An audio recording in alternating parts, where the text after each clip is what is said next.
So I should use the. It's all set. It's all set. Make sure the microphone is set to the right setting. Yes. Can I turn off the screen? The camera. Oh, the camera, because you're sharing the screen, so it should. Oh, I thought it was sharing the screen.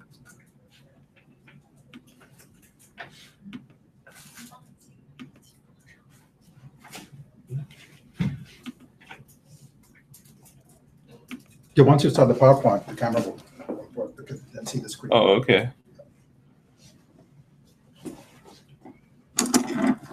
Big. Pick one where you are already good.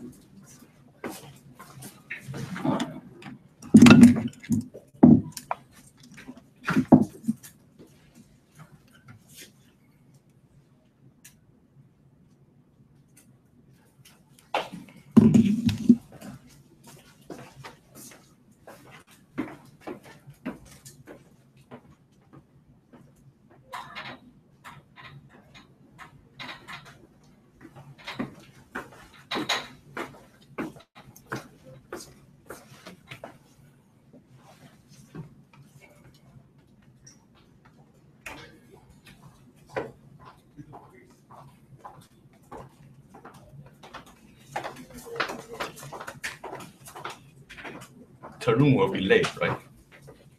Yeah, a few minutes later. Yes.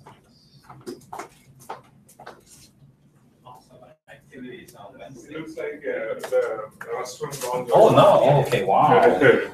So we may not have, now you can have this. Ah, lot of these. This one that's more the right side. Who brought this one? Frank. Frankie, this is too big. I mean, Yeah. Please You finish want it. this is all your dinner, I think. Please finish it.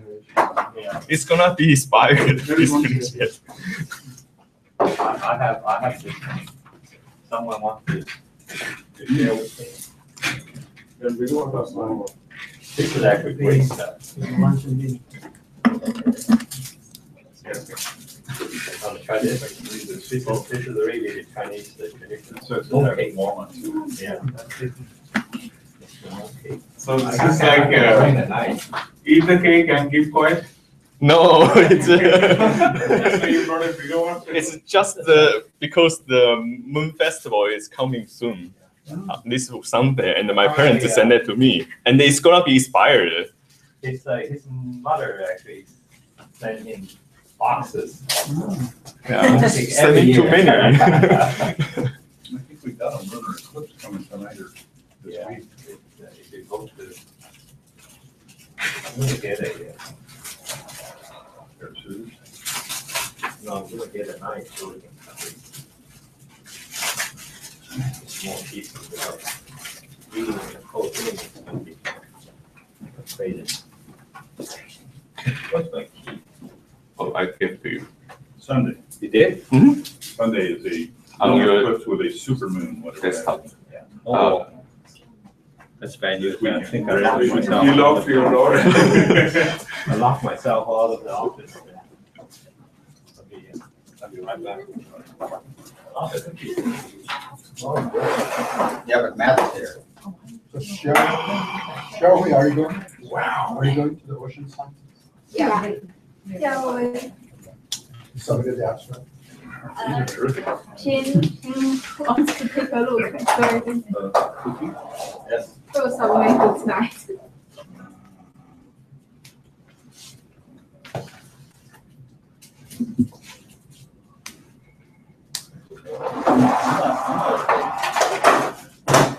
See what's in here.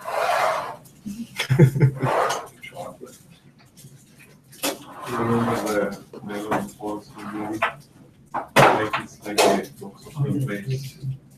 You never know what you're gonna get.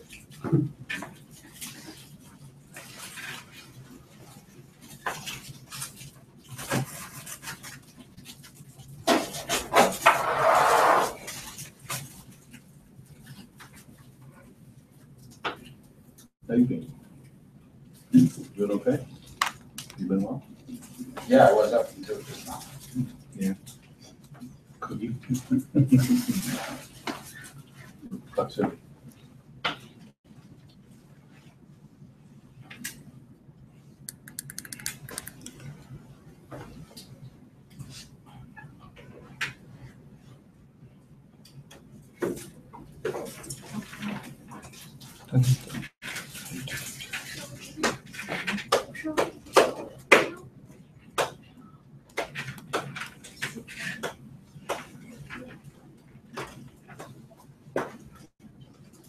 You gonna do a proposal soon? Should I need to give proposal first? Is that what this is? No, this is like a, Have you submitted a proposal yet? no. When are you gonna do that? I'm thinking to take a prelim this semester. Uh-huh. There's some kind of window when you finish so many units. They told me the proposal is not related to the prelim. Yeah, so it's It's fine. been a while since I looked at the rules.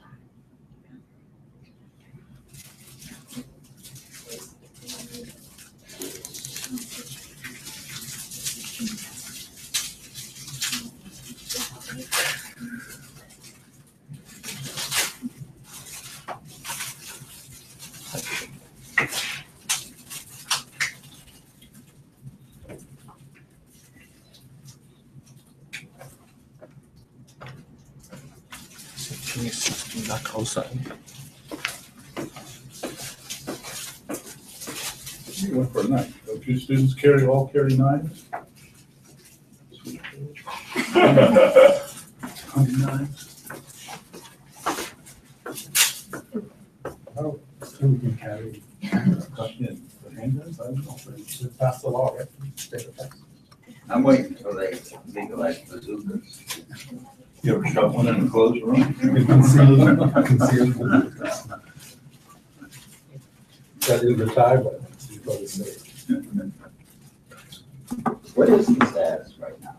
Handguns are allowed in counties. Designated zones to be used to choose. Since I can see handguns. are allowed. And the university can't designate the whole campus. That's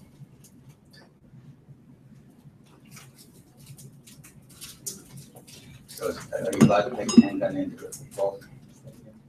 I don't know. Football always has different rules.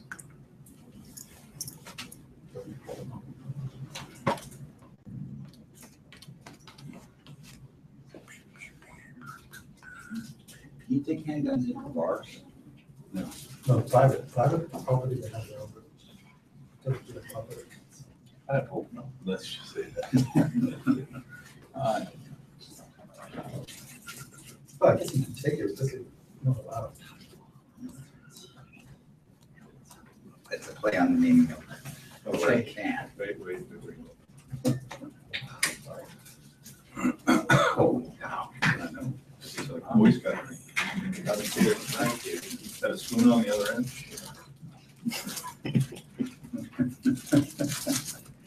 It's This is your stuff. Chinese delicacy.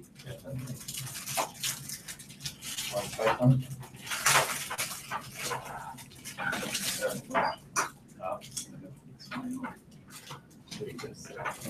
Want to see? Is that bacon? Red bean.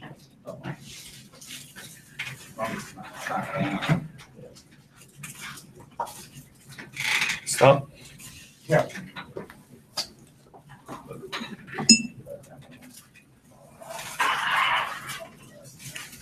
So let's start the talk right now. I have it. Oh, you have it? Yeah. So the topic here is the land sea breeze in the Gulf of Mexico. And the first I will give the brief introduction and to answer a few questions, why I want to doing it and what we are looking for, how we reach the goals, and where is the region we are interested.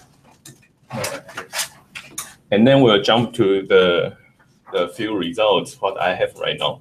The first one is the variations of land sea breeze circulation in different wind products. From the introduction, I will told you why I want to do the comparison for different wind products and why we want to take a look at the Lancy breeze saturation. And then the second part is we want to know how the ocean really responds to the Lancy breeze saturation, the effect of that. And then the third part is the couple model result and then the conclusion. So the entire study is actually based on two concepts. One is the meridional overturning circulation. One is the Texas-Louisiana shelf program, the Texas program, a LaTeX program. And why I'm saying that is because from the meridional overturning circulation, we know from the original one, we named overturning circulation is the thermal headline circulation. And the reason why we changed the name is because the temperature and the salinity cannot be sustain the thermal circulation system. So we need to have something in the ocean to have the deep water vertically to transport to the upper ocean. So which is the turbulent mixing. And from the Cohelbrodt et al. 2007, he said, if the mixing transport the heat to the depths below the cooling levels, the deep overturning circulation can develop. But where is the energy coming from? Is from, here is the plot showing where the mixing energy come from. So the upper panel is the surface layer, middle panel is the 1500 depths. And then the lower panel is around the sea floor, which is around like 4,000 meter depths. And this is the FFT for the kinetic energy. And you can clearly to see the energy is actually covered by these two peaks. The first peak is near initial frequency peak. And the second one is the Nona semi-diurnal tide peak. And then from the surface, the near initial peak occupy 47% of the total energy. And then go to the middle level of the ocean will be increasing to the 57. And then there was some decrease to the 18% of that. So what we are saying is the near initial energy is actually provide the energy for the vertical mixing. If we jump to the model simulation, since the model doesn't have the tide, the model itself doesn't include the tide information. So the near initial energy is very important for the overturning circulation. And you can see the peak is here. It's very strong. Could you go back to the previous slide? Yep. Oh, I see. The scales are different on. Yeah, on the Y. And then this is the observation data. In the middle, no, your horizontal scales are different. Yeah. That's why the peaks don't occur one above the other. Right. Yeah, which location is this? Oh, this is 27-degree North Atlantic. So the inertial frequency is the same, right? It's just the scale is different. Yeah. It's a strange business because 10 to the -4 is in the same place. But the 10 to the starting -3 moves, 10 to the -2 moves, but 10 to the 0, oh, 10, yeah. point- Well, 27 North is very close to the resonance latitude, right? Right. It's actually in the resonant latitude. That's the case. It's just true in other latitudes. That's the reason why I'm asking. Do you actually, if you go to the other latitude, do you actually see also a very pronounced peak at such depths of the ocean? I was really surprised to. I think Jingzhou saw that before, right? For the other Gulf latitude. Stream or the pressure excitation region, you can see a Yeah. strong near initial peak All the way to the bottom? to the middle water depth. Right, but all. And we don't know. We do not have observations. Yeah. So this is the model result, and this is the same. I have a question about it said sustained thermal circulation can only occur if the heat source is below the cold source. What if they're lateral? It cannot occur? If there's heating in one region and cooling in another. In his paper, he only say heat here, cooling source here, or heat here, cooling source here. He didn't say the level, but Well, for the overturning, the basic question is how you're going to get the cold water back to the surface Yeah. again. So if you mix out laterally, it doesn't provide necessarily the and the heat is from the source surface. energy for the vertical motion of the water, I think. Well, you can have water masses of the same density mix and they become more dense than either the parent types and sink, and you would imagine that it has to be replenished by coming up somewhere, but I don't think that's the kind of. Well, the question is, the downward branch is easy. But how do you get it up? How to get it up the station? Well, it's got to come up from if something goes down, and conservation of mass would drive it up. Right, That's but what physical mechanism the water actually goes back? So the argument is that vertical mixing is the way. Because in their study, they're assuming if the heat is on the top and then the cooling source is on the top, and then the circulation will be very like stratified. There's no circulation anymore. Yeah. So jump to this one. This is a LaTeX program, and LaTeX is a 3-year program that mainly focuses on the Mississippi Atchafalaya River plume and its interaction with the inner shelf and the outer shelf. But in this program, they have observed the surface current is highly coherent with the surface winds in the near initial band, this one, near initial band during summer period. So this is for a different season? What are we looking at? I mean, this is the winter, spring, summer, and the fall. And this is the coherence between the surface wind and the surface current. Surface current and the surface wind. Yeah. The coherence speed. Okay. Yep. So and the phase is coherent. The phase is on the other side. This is mean if it is positive, it mean the wind leads the current. So we have highly coherence, and the winds is leaving the current. So let's say the near initial winds is the reason why we have near initial current, something like There's that. also If positive means what leading and negative means lag, can you interpret very rapid change Here? from leading to lag over just a few frequency? You mean here? Yeah. But the energy is like it's not very strong here. So that's why they say the probably all noise. So it's noise. Yeah. All noise. Yeah.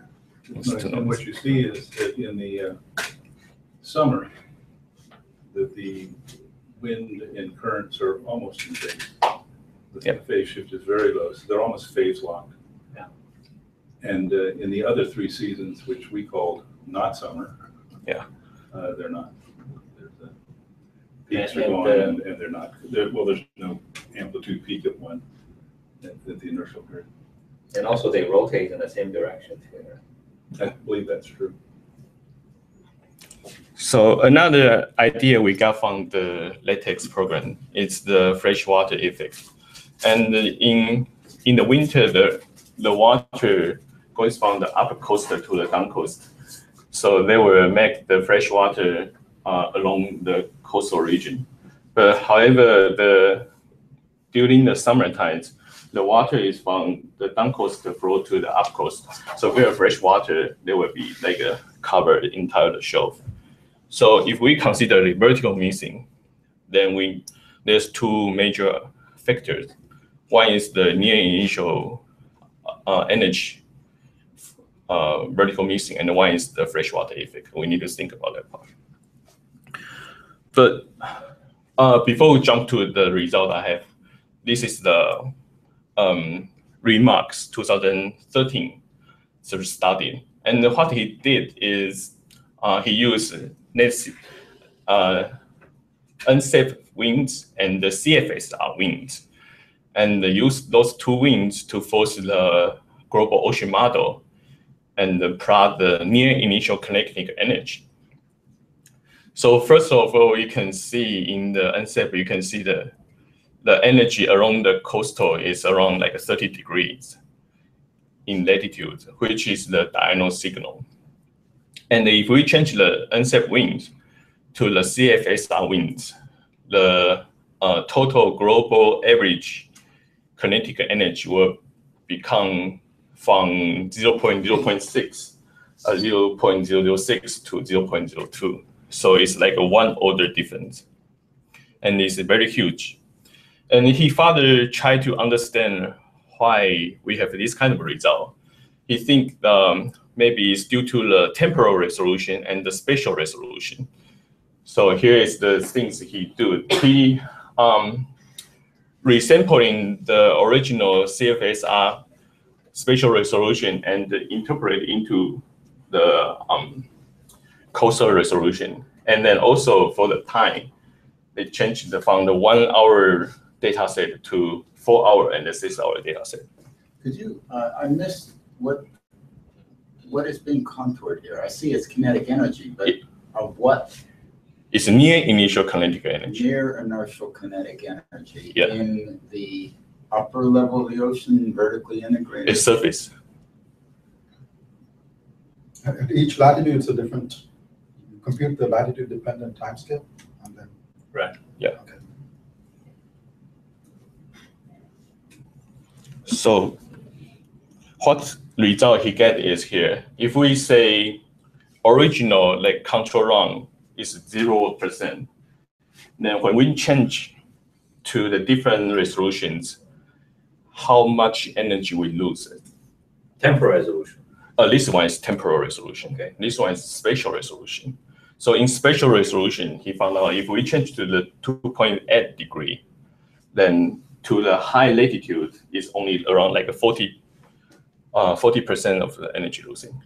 But if we change to the 24 hours, then the energy we're losing around like 95% of that. So it's very significant change in. But that's obvious, right? I mean, you don't have the. Yeah, because if you don't have the near initial. forcing, you don't have the any. Right. What's surprising is that the other curve is final sample, you think? What is 04? 04 is in 4 hours. Every 4 hours? Yeah. But Resampling there's still a every significant difference between 4 and 6. 4 and 6. Yes. So we usually use It's 6, really right, surprising. for the reanalysis data. So you will lose a lot of Is energy. there a 4-hour data for NCEP and CFSR? Say it again. It's for CFSR, but the resampling in different time resolution. The original resolution of CFSR is 6 hours, right? No, what he get is the hourly data. I guess you can get hourly CFSR too. Yeah, I mean, You can resampling request means that. there's no point in resampling final than the actual data. No, I don't know what exactly what the experiment is. Is rerunning the model over the CFSR data, or is just sampling the CFSR data? Say it again. The question is how can we resample a data set? Oh, that they is have not- for example, they have a 24 hours a day, right? They just pick 0 to 4. So you have to have the data. Yeah, you have to have the data. So you Yes. use hourly CFSR data. Yeah, and then resample it to 4 hours, 6 Okay. hours. Yeah. So So it's resampling, it's not averaging. Yeah, it's resampling, not the average, not the interpolation. one only That's data different. is not Interpolation is average. different. Yeah. Like 3 hourly is not 3 hour average. Right. Every 3 hours it takes. Yeah. So this is the result. So if we use the 6 hourly usually for the reanalysis data to foresee the ocean, then we lose like around 60% of the energy. So this is another example for different wind products. And this is from the textbook, Ocean Circulation and Climatology. And here has 6 different kinds of wind products. The color is the wind stress. The contour is SST. So no matter the resolution you use, for example, this one is 1 degree, and this one 0.7 degrees. You can see the pattern here, but the pattern is not exact there. So what I want to say in this plot is different reanalysis data has different goals they want to reach. So for example, the MERA is focused on the hydrological cycle. So maybe they are not focused on the winds.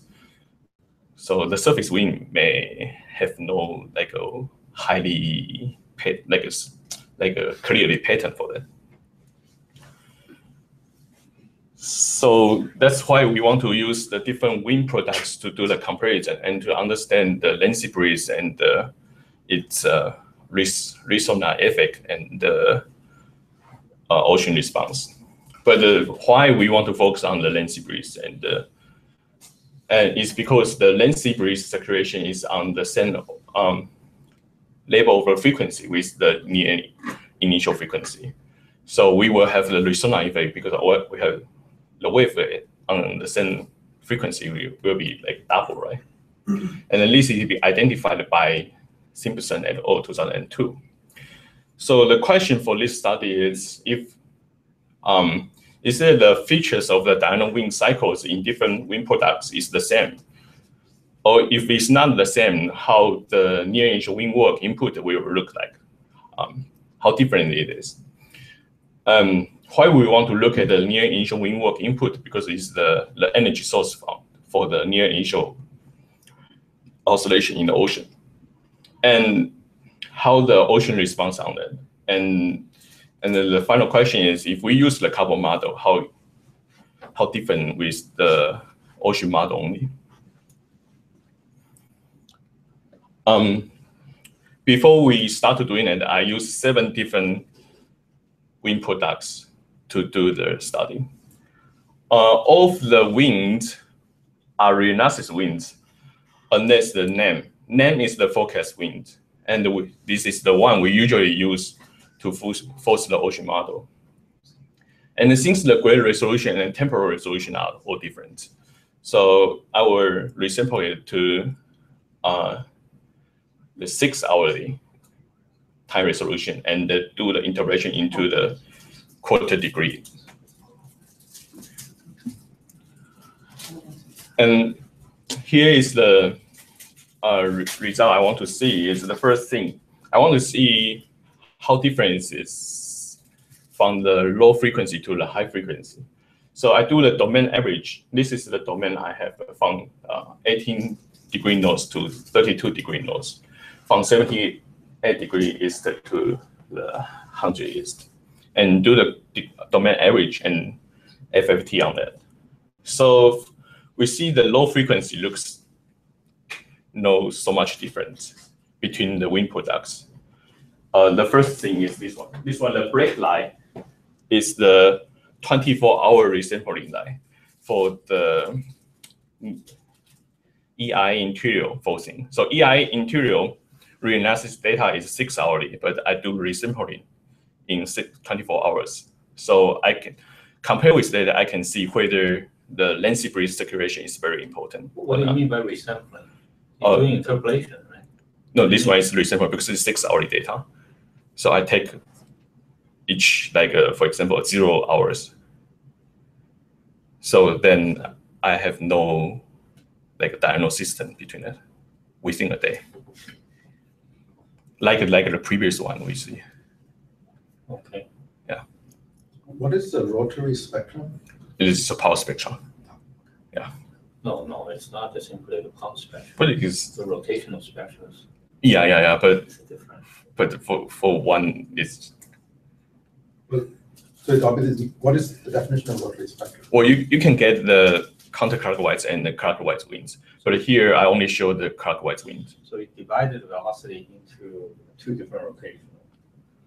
Is it like a component? Is it like a Then you curl component? But it can rotate either way because you have a cyclone and a cyclone conflict. Yeah. So we give you a different, at each location you're going to get a different rotation. Oh, you're trying to get the inertial oscillation. So we're trying to get to the, yeah. And so And the it frequency. turns out that if you do the spectrum analysis on each component, the spectrum is actually quite different.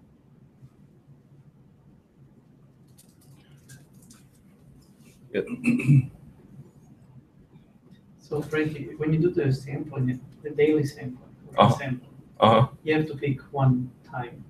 Yeah, I take And 0. And I would think that the time you pick is also important because the sea breeze changes.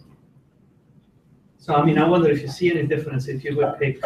You mean different 12. times? in Yeah, terms of comparing the products? I think it will be a little bit different, but not that too much. What do you mean different time? This is the spectrum including all time, I guess. Well, he's saying that it's resampling the data set. Yeah, the break line is resampling the data set to 24 hours resolution. So he's picking every 24-hour 1 point. Yeah. So like every So if I pick, point. So where's your, in your spectrum peak, isn't where's 1 day? Isn't there Oh, this- zeroth power? this is not Sorry. 1 day, this is the initial frequency in the axis. Right. So So 1 day is like, like where's your something initial here. frequency? Near initial frequency is like here. Right. So that peak you see is the near initial power, right? Yeah, So I don't understand that when you do, the black line you stopped, I guess. yeah, black is stuck here. It's not Oh, I really- see, okay, so. It started in you 1 don't day. See that anymore. Yeah. Okay. Yeah, this map is very difficult to see. There's so many lines here. That's why it's very confusing. But the part I want to see is whether the low frequency signals will be like huge difference between the wind I'm so product. confused. This is inertial frequency on the x-axis. Yeah. In that domain. Yeah, So it's basically a function of latitude, is that right? right, but I just take the average of it. So I take I divide by like a 26 or 25 degree of noise as the initial frequency. So you will see that it's not on the border here. It's a little bit like a shift. So I'm probably even more confused than Sarah. You're saying that in that domain, the inertial frequency varies by 2 orders of magnitude? Yeah, that's what. That's between different products. Between different products, it does. I thought inertial frequency is a geometric property. Yes. Oh, yeah. Yeah. Okay.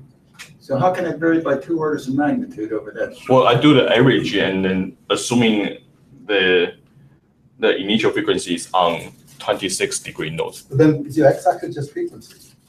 And then I divide by the initial frequency. So So it's normalized, frequency normalized by inertial Must be frequency. yeah. So then it's just normalized frequency. Yeah. Not inertial frequency. So Yeah, the yeah. initial frequency is 1 instead of the diagonal. So that's why you can much easy to see if it's tend to. Okay, but the label is wrong, it should say normalized frequency.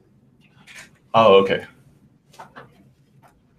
Okay. Or F over F0. Yeah.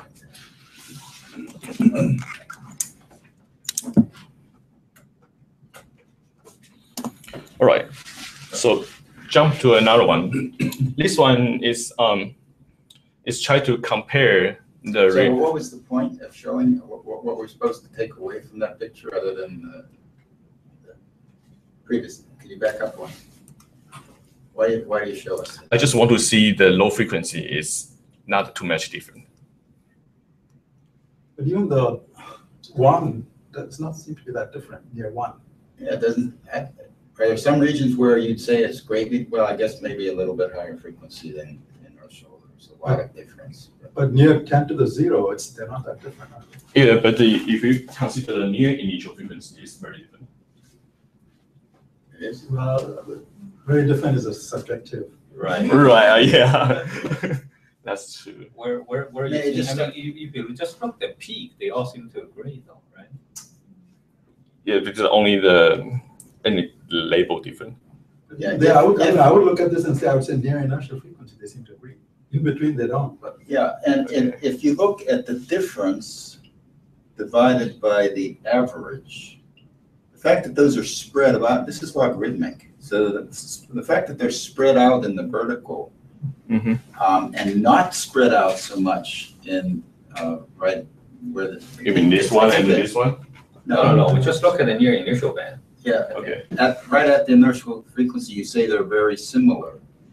But that vertical difference has a lot more significance than that vertical difference. Oh, It's yeah, really yeah. confusing I see. comparison. And in the peak, within the peak, you can see 4 of them separated out. Right, that's Over true. a factor of 2, 3, 4, 5, That's whatever it is. true. Yeah. So it looks like, I don't know that, if you took the right measure, I don't know if that spread is different anywhere along. So I should take like a cross section. I will show the different states. So how did you do this? You actually compute the rotational spectrum at each grid point of your model domain, in this domain? And then No, I take just do the average and then do effective, the rotary spectrum. Oh, you did the average of all the winds? Yeah. And then then you mess up the diurnal cycle altogether, right? Right. So that's why you cannot see that strong difference. But You did the spatial average first? Yeah, Yeah, you yeah, yeah. take the average first and then do this. Why would you do that? Yeah, that seems to really strange way of Because doing there's this. the different phases of them. Right, then you have these things propagating in different phase and things like that. That seems to be completely messed up your signal, I think. I see. You might want to do the spectrum. So I should do for each grid You point should do and that in the and do the average. spectrum. Yeah, at each grid point. Okay. Find the power. And then Absolute value, and then probably you can average the spectrum after you computed each grid point. That makes sense. Okay. Or you can do the spatial variance first and to locate where the maximum spectrum, the diurnal cycle, diurnal variability is, and then the average in that area where the signal is strongest. That makes sense. Okay. But I think if you just do the spatial average first, you're going to wipe out a lot of this initial structures in the wind product. Okay. I thought you had done that last time I saw this presentation. Well, this one is. No, that you had retained, that you'd done the spectrum. As Yeah. It's actually in like a coming soon. So I didn't put it together. So Okay. yeah. So this one just the observation data compared with the reanalysis data, and since the observation data has some gap in the time series, it's very difficult to have like each station has the same long time series. Like I don't know how to say it, but So you should tell people first where this observational data come from. What are those observational data? the observational data on the land is from land station, and on the ocean is from the buoy. So the buoy data is from National Data Buoying Center. And on the land, this It's is from NOAA. wind at some height. I think assuming they are on the 10-meter Surface. above on the ground. So it's the surface wind. And on the buoys. And with the buoys. And Buoy is on 10 meter. buoys is not always on 10 meters, so you need to do the Interpolate it. interpolator to 10 meters. Are you saying you did that? Yeah, I did it. And are you interpolating or extrapolating? I think it should, I hope he says adjusting. Okay, yeah, adjusting. And also, what's the coverage? How many buoys are there? On the it's like 20. Okay, so you're filling in a lot because the picture. Yeah. Probably in this plot, you should probably plot the location of the buoys. Okay. That would be very useful. So people will know where the location. I mean, you interpolated the entire domain. Right. What time period? It's from 1989 to 2014. And, the adjustment is almost a thesis topic in itself. Did you really adjust all those buoy winds to 10 meters? Yeah. And how'd you do that? This is theory. I mean, is there a method? Yeah, I don't remember it. And it involves stability and No, just I think I used the simplest one. I don't remember which one. Is it like a power law? Something like that. But having never ever actually seen a buoy, how high does a buoy stick? Oh, in it's the so air? different. Some is in 3-meter height, and some is on 5-meter height. Some is 20, some is 10. Some of them are 100 feet up on an oil rig. Or those are not the. Yeah, so if you able have to use something that's 2 meters high, how do you get the 6-meter wind? That's a power law? They use Yeah. power laws for wind turbines. I know they use power laws. Well, there's also a methodology that takes into account relative humidity and stability of the water column, so you know if it's. So again, the Effective or law of the stable. wall or profile. Oh, you're talking about the water column, I'm talking about the air. I'm talking about. Yeah, I'm taking air. Talk So about if the the water's stability of warmer in the atmosphere air, it's very convective. Oh, But then not all of the data is the moisture or something also. It involves, if you have a relative humidity and radiance and things like that. So I can use that. It's a challenge. Wen-Su Huang did it in her dissertation, and I have those calculations for the latex period, but she graduated and moved on and retired. But it's especially in the summer. And this is for some time only, yeah. And what I want to say is, if we consider this part, the diurnal signal is actually covered for the entire Gulf of Mexico, like a west part of it. So this is a very significant pattern for us, because in the couple model we cannot see this. That will be talked about later. Can I say one more thing? Yep. Sorry, while I'm thinking of it, and you guys can think on it too. If he's doing a spectrum, having winds adjusted is not so important. If you're doing coherence in between stations, then it would be crucial. But if he's only looking at the frequency, I don't If know. you look at the variance, essentially, yeah, right? You look at the variance, Yeah. of the near initial band wind, or the Diurnal wind. Exactly, the diurnal wind. You guys have to think. So you on mean, that. it's not a diurnal frequency map, it's the power of the diurnal frequency. Is that what you mean? Power. Yeah, What is plotted is the power of the. yeah. Power, yeah. Yeah, well, then it is going to be sort of important to do. But if it's some kind of scaling, it may be okay. Actually, it's not, it's actually the power of the rotational. Right, it's component, right? yeah. It's actually, it's with a clockwise rotational component. It's not even the total. Yeah, it's not total, but Yeah. Since almost all of the energy is on the clockwise, anti cycle. Right. Yeah. So I only show the clockwise wind here. So jump to another one, and if we compare with the So we'll go back to it. We haven't finished it. Okay. About the other one yet. This is a very interesting part. So you see that if you look the graded product, right, the CCMP is satellite based, right? Zeta and buoy base. Satellite and the buoy based. Yeah. So it's actually interpolated the data sets, cover the entire globe, right? Yeah. Okay. So now you see that the diurnal power of the wind actually have three maximums. In the Gulf of Mexico, there are two. Mm-hmm. And we cannot see here because I didn't have the data here. Okay. Yeah. Usually satellite products often have the same local time passage. That's very common. Right, they pass like 8 in the morning, 8 in the evening, or whatever. Right. That's very common. Uh-huh. Then you have real problems with getting time cycle because twice daily. It's not good.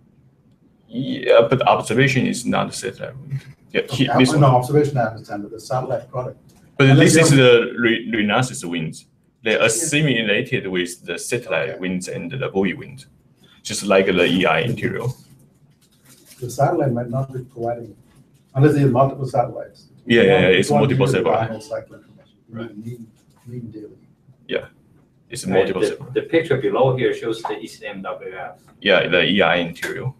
and the color interval is the same, right? Right, It shows a similar spatial structure, except the amplitude is stronger. right. But I don't have the data here, so I don't know which one is correct more. Like, it's more accuracy on that. But since the CCMP is similar with the buoy data, so I think it's What I would recommend is that instead of plotting the spatial map like this, perhaps it's more useful actually to compare the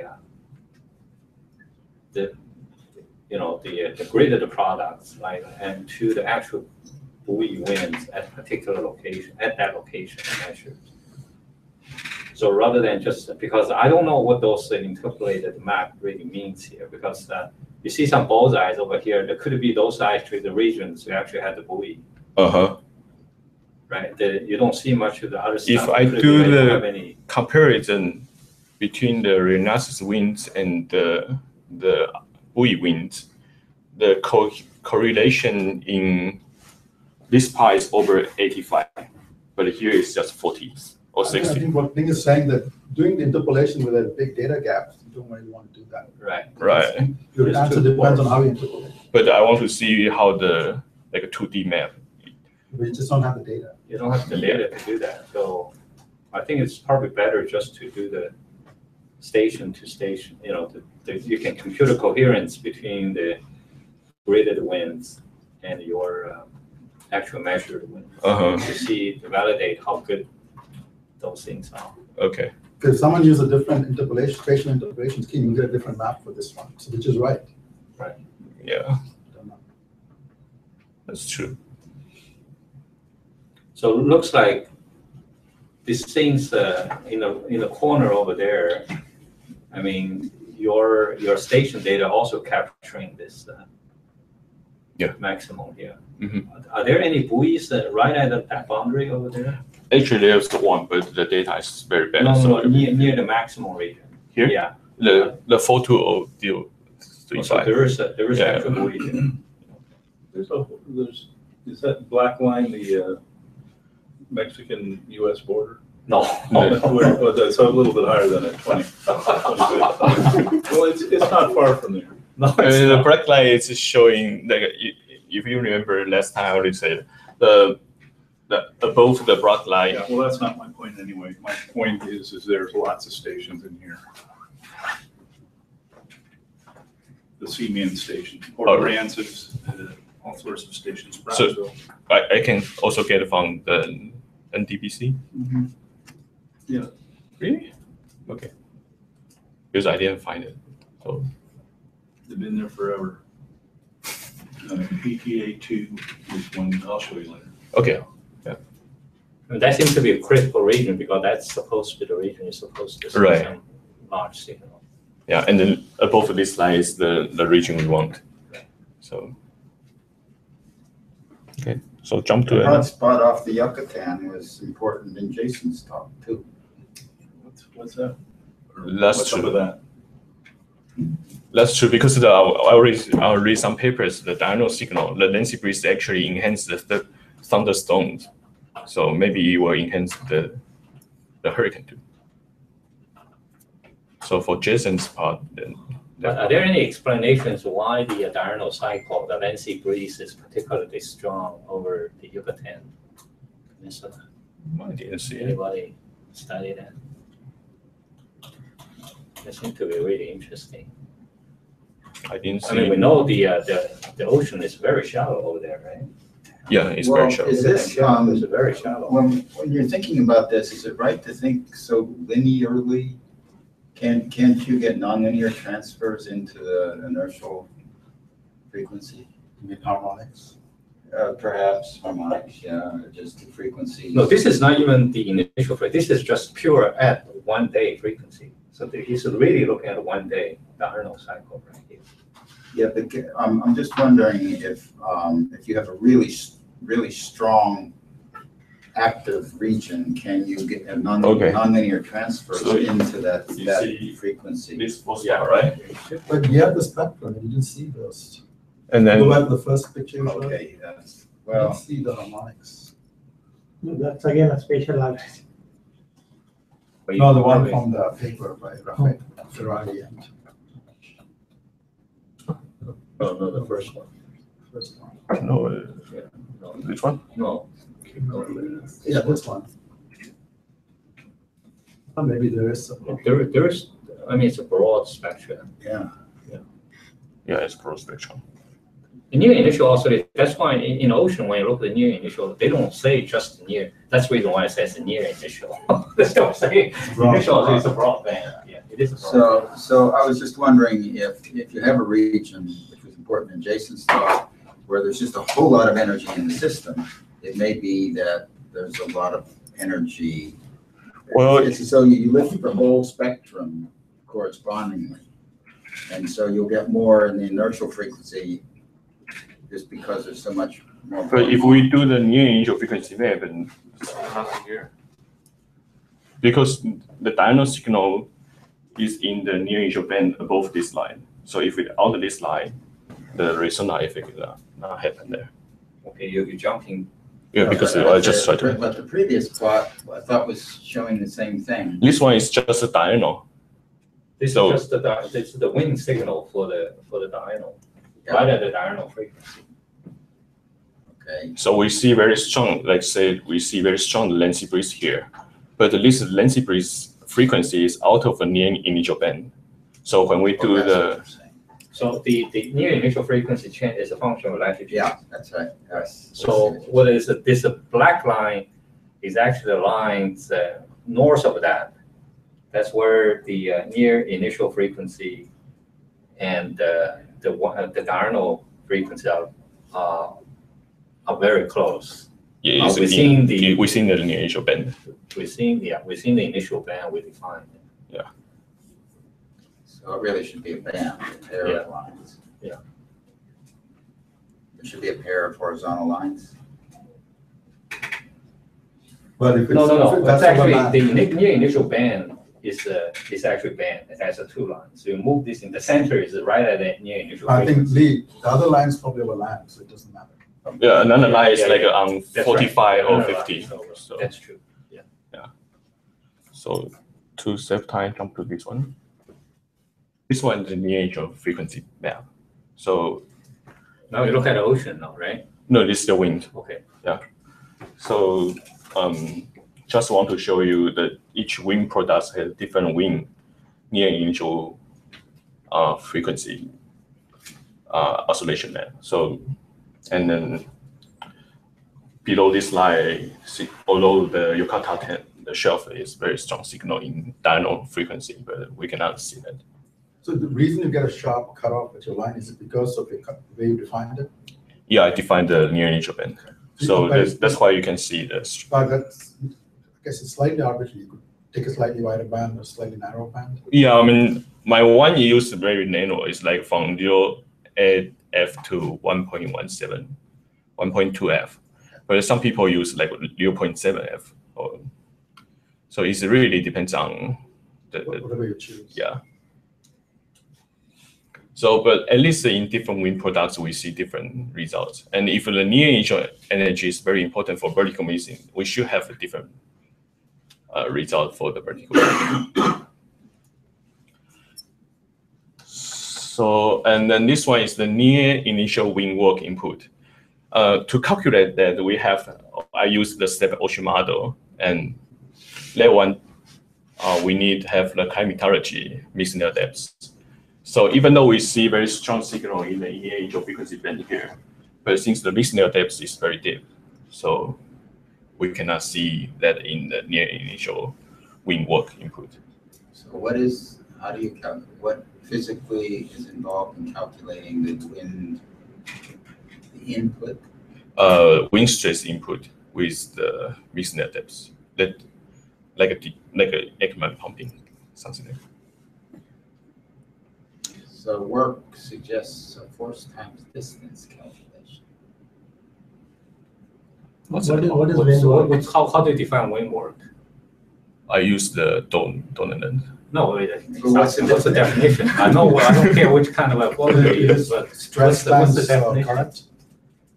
You mean wind work? Yeah, Um, what's the mathematical definition or physical definition of it? I suddenly forgot. The wind stress times the near initial wind stress, near initial wind stress times the near initial surface current. Basically power. So So it's a it's rate a of dot, energy. it's a dot product with the wind Yeah. stress and the surface velocity. And so it's actually a rate of work, Correct. not work, but a rate of doing work. Yeah. Okay. So we power input from the atmosphere to the ocean. It's how much wind work to change the kinetic energy. So essentially you take the momentum equation and then you multiply U on both sides. So there's a stress term forcing the momentum equation. Yeah. And that's the wind work. Yeah, so that's a rate, That's a rate that's a of- delta that's work, right. delta T. That's right. Yeah. That's right. Because you're looking at the change of the kinetic energy. Are we looking at different seasons as well in these maps, or what am I? This is all summer, and yeah, and then this one is the 24 hours, the EI interior data, and this CCMP, EI interior, NCEP, CFSR, MERA, NEM and the NAR. So in all these things, you use a climatological, did you use the summer season Climatology. climatology Mixed layer depths. mixed layer depths? Yeah. So the reason the mixed layer depth is shallow over there, over this region, is because? Here is much deeper. So Right, but why you see the max? Because if you look the wind input, you know, the energy of the rotational wind component clearly is not in this location. It's No. actually to the east of that. Yeah, But or to the you west get of a that. very strong signal here. So You get some signal here, but it's not the strongest. So So you're if we saying get it's a- because the mixed layer is shallow. Yeah. So I'm asking you why the mixed layer is shallow here. summer is shallow. Well, how can I explain? Like the freshwater effect. Good, yeah, Yeah. that's the freshwater, right? Yeah. Yeah. So So So there are actually three questions. So you're taking stress times surface velocity. How does the mixed layer depth come into that? But he's trying to assuming that you only have a wind work and you're assuming that you have a slab ocean model, which is entirely forced by Just move the wind. mixed layer. So he's calculating how much energy purely due to the wind input And so, locally. Using so that there are three concepts that are here. You've got wind stress, surface velocity, and mixed layer depth. That's right. And they're all put together. And so if you have a maximum there and you try to explain why the maximum is where it is, you're asking why is the product of three things large? no, but the mixed layer depth is the same for all of the wind products. So only But it's different in different locations, right? right. But if we We are compare, trying to determine why it's high there. So okay. if it is a shallow mixed layer there, then or deeper mixed layer there, But if we compare with the different winds, we see the difference here, right? Because every other two variables is the right, same. you're saying the difference is caused by the difference different in the winds. wind. Because in all this calculation, the Or mixed the layer depth, difference in surface current. the surface current It's is not calculated. included here. It's It's a slab ocean model. But I thought that the So work only- input was the product of surface wind, wind stress and surface current. The surface current is Is- computed by the Ackermann velocity, I think. They're directly related to the wind itself. Right. It's not dynamically driven in this model. So let's say you have a situation, you have deep mixed layer and shallow mixed layer, you have the same wind. So you're saying the shallow mixed layer will move faster, That's essentially right. Yeah. but what about the current times the mixed layer depth, that's momentum, right? Right. That should be the work done though. But this You're doesn't- saying in the deeper mixed layer, the wind is trying to push a deeper water mass, so it's slower, but it could be putting in the same amount of momentum. So the surface may not reflect the full picture, that's. I think it's much better to presenting your mathematical model, physical model before you show these results. So people can understand what those quantities okay. really represent. Okay. I mean, without seeing those things, it's very hard to explain. His assumption is going to be that the entire mixed layer slab is moving at the same speed. Right, exactly. Velocity gradient That's right. in the- There's no velocity gradient. in the mixed But layer. then, we wanted, for work done, you want the depth of the mixed layer times the current, times the surface stress, right? It's true. Then you may not see this. I'm not sure how this thing is calculated. I saw the mixed layer, the slab ocean depth is taken into the consideration. Yeah. Is that right? It's vertically integrated. Yeah, it's very integrated model. And when you compute the wind work, you only the product of the surface current and the wind stress. Right. So when you have deep mixed layers. Okay, so you're not- surface current will become weaker. Right. You have a weaker wind work.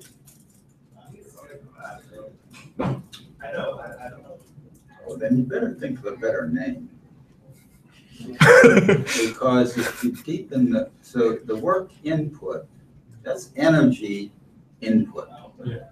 And if you're changing the value simply by deepening the layer, this is, I think, Saravaman's point, is that if you're saying the work input is less simply because the layer slows down. That isn't right. Because when the layer is shallower, the surface neutral current will become stronger. Yes, but if you're talking about energy, Yeah, but if we talk about the rate of wind work, it's only the rate of wind work will be the product of the surface neutral current and the wind stress. The only thing that's changing in these maps is the strength of the near inertial winds. I think Saravana was asking that if you're saying that this map essentially is equal to the surface velocity times the wind stress. The surface velocity is computed essentially using a slab ocean model, Right. right? Which is essentially the Ackermann surface Ackermann flow. Yeah. And so that's independent of depth. And Saravana is saying that what if you integrate this quantity through the entire mixed layer or the slab ocean? But here, But that shouldn't be, in this case, wouldn't be the case. They would be the same because that would be just a constant, right?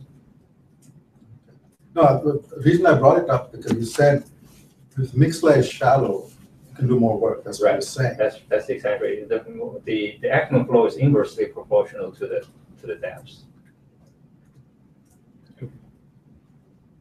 Okay. Anyway, we No, can basically, the thing is, think a little more. I'm Okay, not entirely. Okay, if you think of heat flux, the depth actually has to come into place. I'm just confused. I'm not used to thinking of momentum flux. For the heat flux, you definitely need to take into account the depth. That's true. This is momentum flux, so it's different. Well, this is the same model, right? Ocean model, the same ocean model being driven by different winds. Yeah. Right? And the only thing then that changes, It's of course, wind. as the dynamics evolve, is the strength of the winds. Right. In that case. Right. Yeah. So in this case, we should only now- see the wind. Now, how, I assume that the ocean, how did you set the mixed layer depth, or is that calculated from what the model produces? Because you've asked me for products. Yeah. I got it from And this doesn't involve that, does it?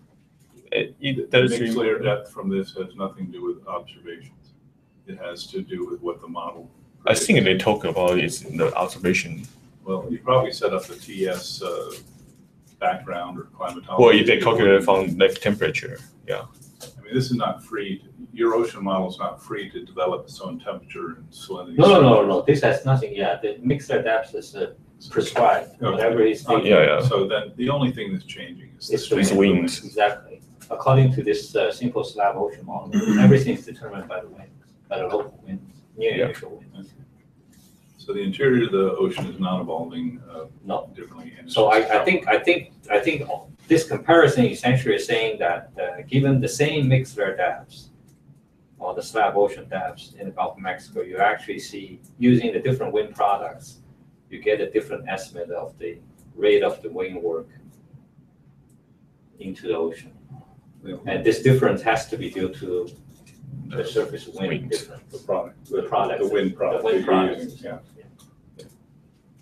So I think the point is that, if you use different wind products to force the same ocean model, you're gonna get a different initial energy input into the ocean in the Gulf of Mexico. Anywhere. Or anywhere. Okay.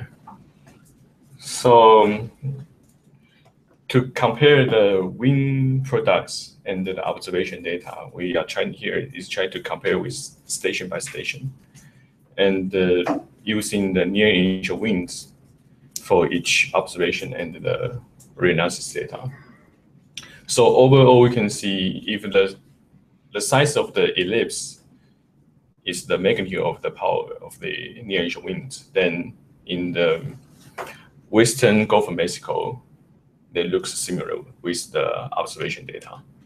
However, the right-hand side here, it's very different. In the When you say reanalysis, the size of the ellipse, you mean the area?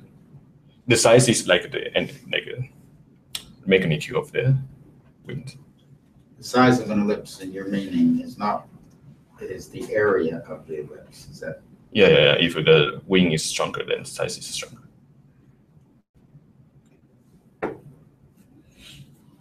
So there are ellipses which are like, more oblong or oblate.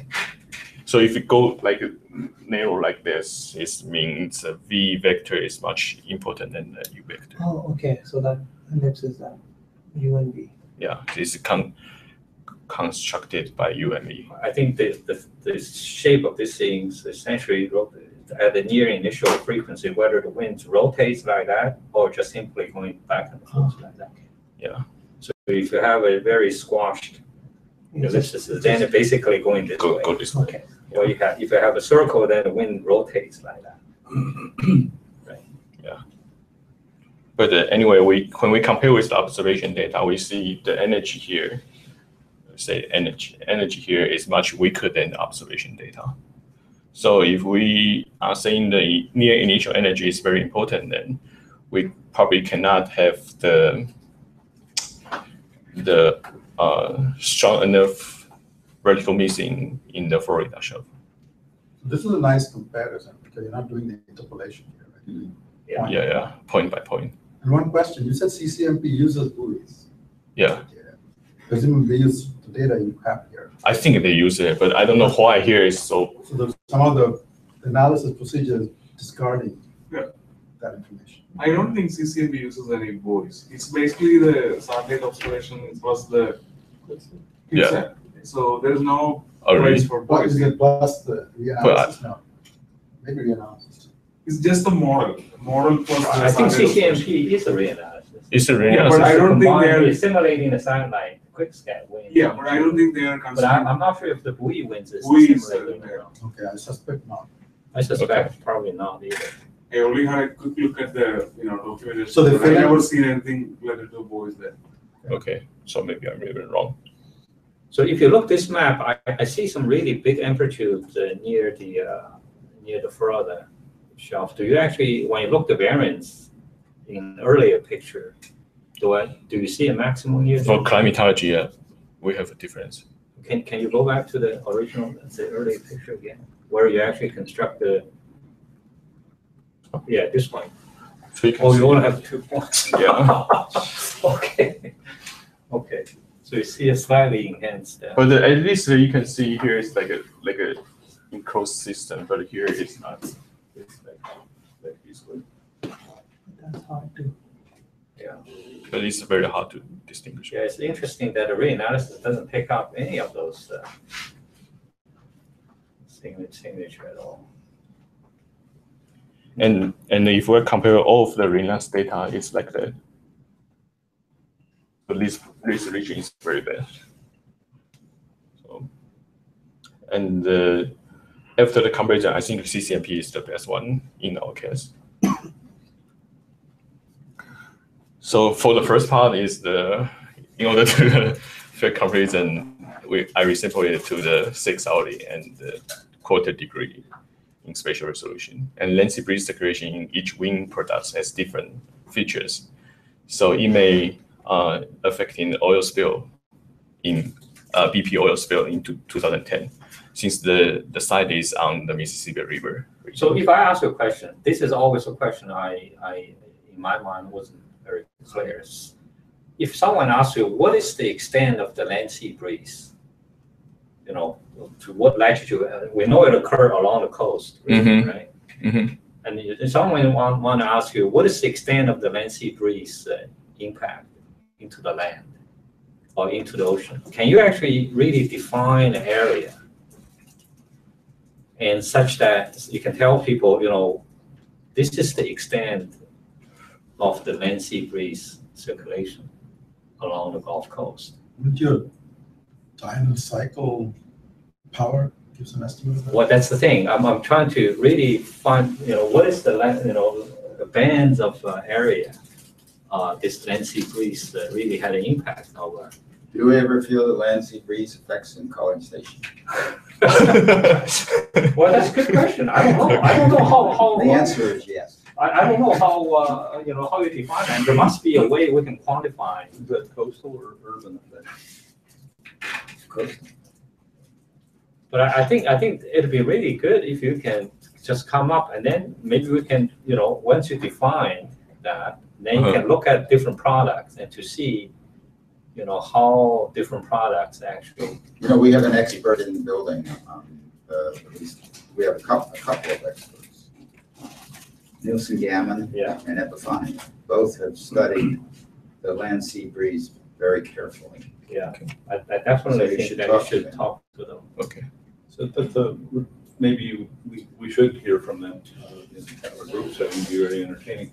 How do you, the phenomenon is trapped to the coast. It has to do with the differential heating and storage terms really of land and sea. Yeah. Right? I mean, that's the genesis of land sea breezes. That's the land first heating up. order effect. Yeah. But you're creating a pressure signal, and the pressure signal propagates. But And wouldn't it attenuate? Yes, it does. definitely. So it doesn't reach Chicago. No, but what is the strength of this in College Station versus, let's say, Houston? Excuse me. The strength of the land sea breeze in Houston versus College Station?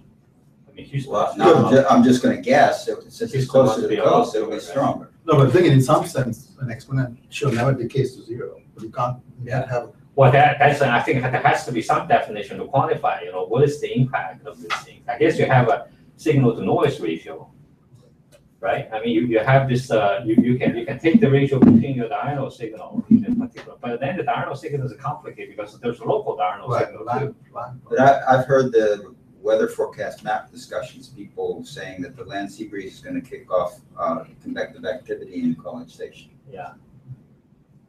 today. Very, very curious. Okay, going back to CCMP, CCMP breaks down at the coast, right? QuickStat breaks down at the coast. Which one? The satellite data. This one is CCMP. This is the Right. CCMP. So there's no valid data at the coast, is that right? They're probably simulating land stations, maybe? I don't know. I don't know. The satellite fails within like 20 kilometers of the coast. Right. It just fails. That's the Could be reason just they that. use that within the month, they want to fill in the coastal region and the land. So all we can say is that whatever they do to fill in CCMP doesn't capture that, or if CRCM is right. Well, what I want to show in here, this is the couple model and this is CCMP. Yes. And then the diurnal signal in couple model along the coastal is very strong. Mhm. But see, the CCMP has the impact in is That I agree, that part Yeah. is missing. But the coastal part, you don't know what the truth is. yeah, I don't know the truth. Right. But in the couple model, we don't have this signal. Right? That's So what I want to say is if we calculate the near initial wind work, then we cannot get the signal like a CCMP. So the vertical mixing will be very different. Have we looked at any other models for that signal in the interior of the Gulf of Mexico? Yeah, for the reanalysis data, we do see that. No, actual model integrations, no. Other than the CRCM. We have a NEM. Like it's uncoupled, right? NEM is an uncoupled. You could quickly look at your surface wind stress in those two, in your coupled model and the CCMP. NAM does show some. Yeah, but here is, yeah. So the couple model is CCMP. So if you go back to So, but your CCMP is showing in this case something. This is diurnal frequency, but I think. Yeah. So get back to the previous one. Frank, when you run couple model, what kind of boundary conditions and initial conditions you use for the atmosphere? EI interior. Say again? Oh, the ERI? Yeah. I'm still suspicious of the diurnal cycle from TCMP. Okay. The satellites can't get the diurnal cycle. We want to check into that. They usually have twice a day, same local time. Right, but there's multi-satellite. It's not all on the same. Multi-satellite, yes. Yeah, at least it's multi-satellite. I don't know the land station whether they assimilate, but it's So multi-satellite. it'll be multi-satellite at the same time, not at different time periods. Yeah. the only minor comment I had about trying to understand the difference between these two in the interior, you could look at the near inertial wind stress in each case and see if those are the same or different. It's two. It's different. Sure. You mean the pattern like this? Yeah, a pattern like that for the near inertial wind stress itself. Because that was one of the key ingredients. And, Yeah. and we might immediately see why these are different. Maybe the near inertial wind stress is different. But the goal for this one is try to say the lengthy breeze circulation is double the near initial frequency energy. So I thought you were simply commenting on the fact that the coupled model has nothing in the interior, whereas the CCMP has something. right. So I was. Frankie, can you go back to the ECMWF spectrum? Which one? I think you had it one of the others.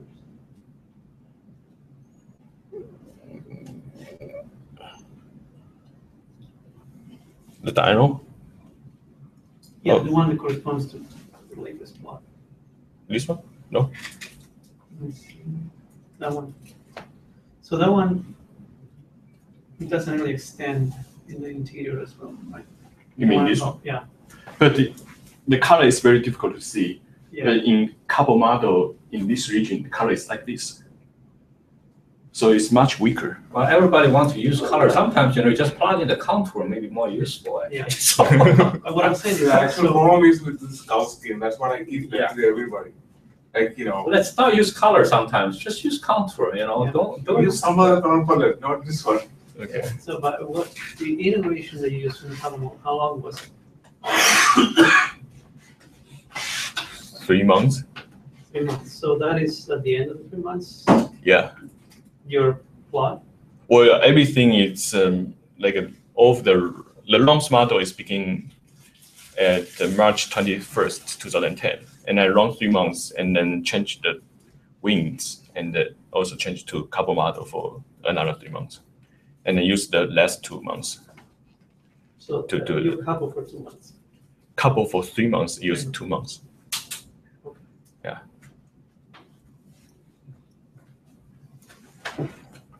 Have you actually tried to just look the Wolf model itself? Not coupled? Won't be that different. No, not necessarily. I mean, ideally should, but Just force the Wolf model with the, well, the problem is that we don't really have very good diurnal cycle. Right. But the same thing with NAM, NAR analysis, right? They don't have any diurnal cycle for the SST. Right, the name doesn't happen. Right? This NAM is doesn't have actually Wolf, right? It's Yeah. simulated by Right. Wolf. That seems to get a very different results from us. Yeah. This is why you need to get your proposal written so that they can't expand the work on you. Okay. You'll end up with a 9x9 matrix before you know what happened. Okay. Well, the reason I called this meeting was because you guys can see where he is, so we can decide. I think we have to define a scope for his work.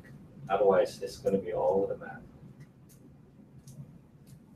But I like this. I think we should probably consult with John, and We've learned a lot from him. Yeah. I have to say, this is vastly improved over the last time we met. We've made a lot of progress. Crunched a lot of numbers. are there any more? Or Yeah, actually, there's just showing something like but this one it's if I use the CCMP wind to force force ROMS and compare with the observation data, we have only this small spot.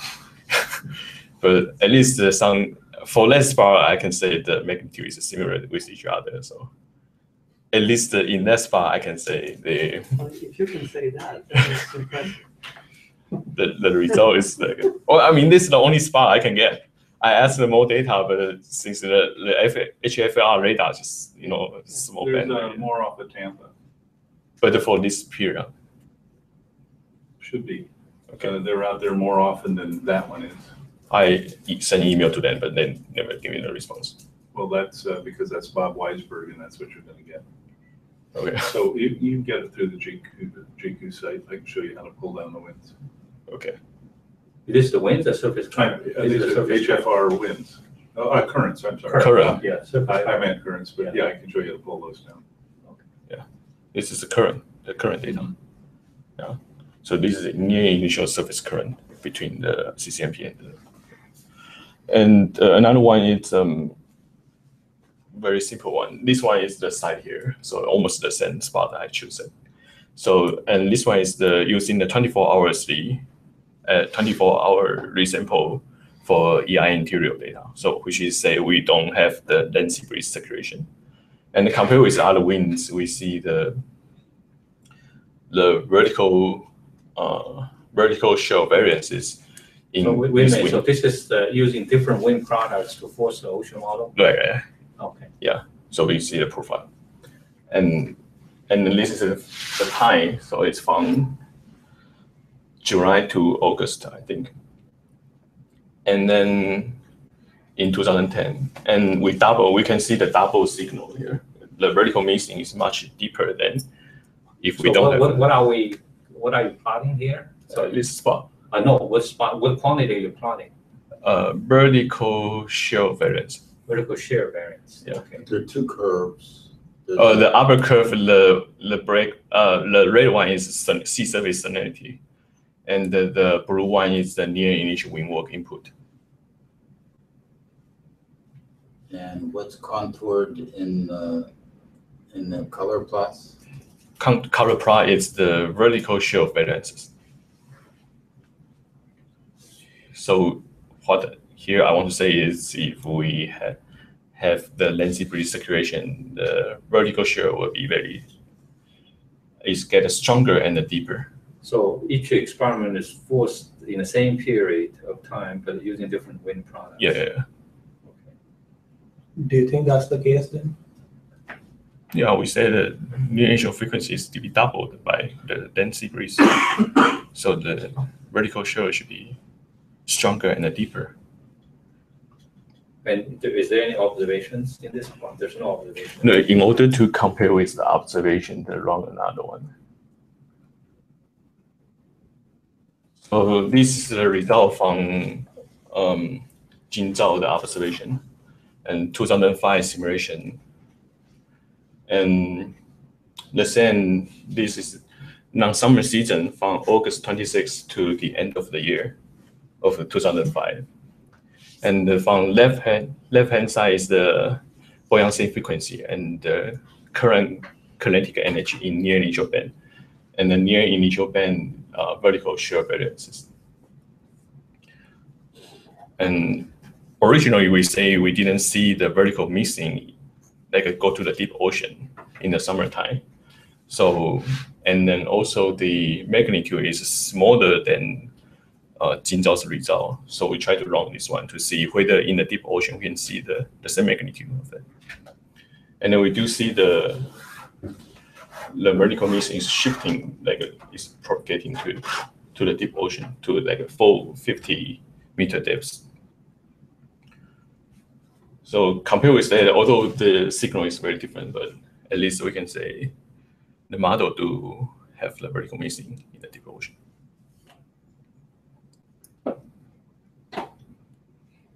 In the non-summer season.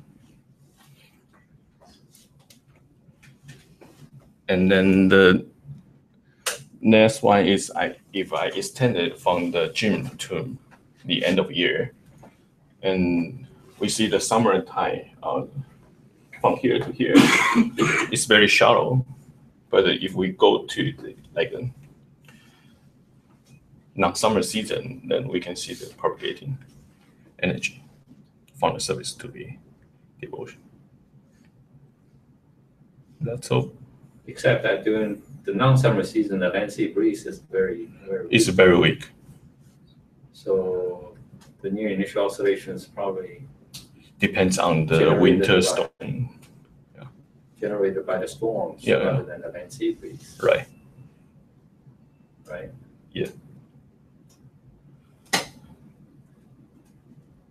So that's all. Could you go back a couple of slides? I'll tell you when to stop. This one? One more. Because I jumped to yes, like this one, right? Yeah, even Previous. This one. that one. Yeah. It's, what sense can you really make of that? For instance, here, you might argue that this steepening is due to this, but here you have a real peak here and no evidence. Or what I would say is actually go with this one.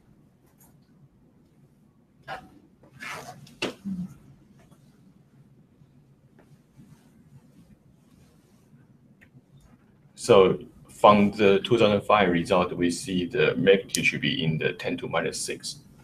But if we go If the you come deeper over roots, here, this you might say leads to this, but what did this do? Nothing. It's, you ought to study these and see if you can. but this is also related to the fresh water. So That's what I say. You could maybe spend some time thinking about trying to relate those curves rather than just plotting them and letting the audience figure it out. You can probably, if the mixed layer depth is really important, you can actually plot the mixed layer depth on top of that, right? Yeah. And when you say the fresh water is probably impacting the stratification, right? It's affecting the.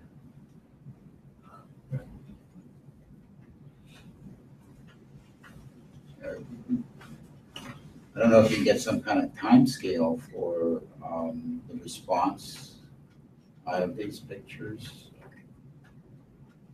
No, it's just, you gotta think about them a little bit, try to make them say something to you. But from this one, I can only see this kind of like 1 day leading or 2 day leading, but that's not really special. Well, you can actually compute the lag correlation if you want to do something like that. Yeah, I haven't done it. But I just get this result last 2 weeks and try to figure out how to plot it. So actually, the blue colors are a little distracting. It's like the very first thing what you see is okay, how deep that blue is going. Mhm. Yeah. Probably want to cut off before that. If that's the case. Because those blues are making very weird shapes.